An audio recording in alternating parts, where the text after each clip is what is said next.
What? We have some big news right now. The Trump administration is now turning to migrant farm workers to address farm labor shortages, according to the New York Times.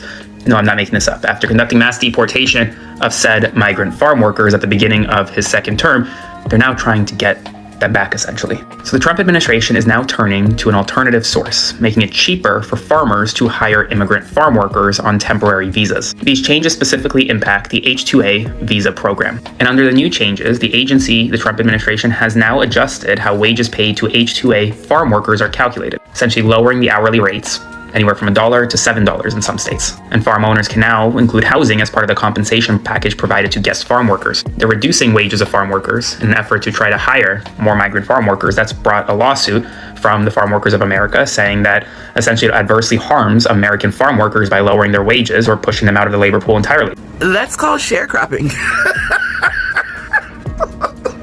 If y'all don't know what sharecropping is, sharecropping was a post-Civil War agricultural system in the U.S. South where landowners allowed tenants, primarily former enslaved black people and poor whites, to use land in exchange for a share of the crops produced. It replaced slavery but trapped many in a cycle of poverty and debt slavery. The arrangement, landowners provided land, housing, tools, seed, and supplies while tenants provided the labor. Tenants often had to purchase necessities like food and clothing on credit from the landowner at a high interest rates, using their future crops as collateral. Slavery under another name. High interest rates and low crop prices often meant workers never cleared their debt, forcing them to remain on the land year after year. It's an old playbook, but they revamped it and changed some of the characters.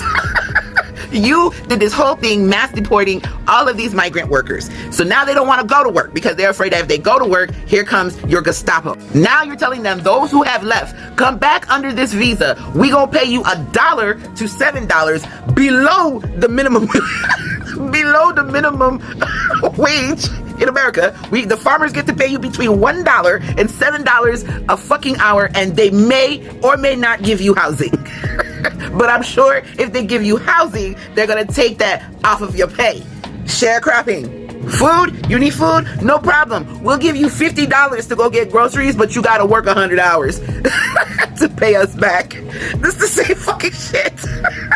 Oh my God. When will you guys listen to black people? When will you study what black people have been studying? We know the colonizers. They're using the same playbook. They're changing the characters, changing up the wording, but it's the same shit they've been doing to black people forever in this country. And for some reason, y'all just won't listen to black people. This is the same thing. This is called sharecropping. Wow.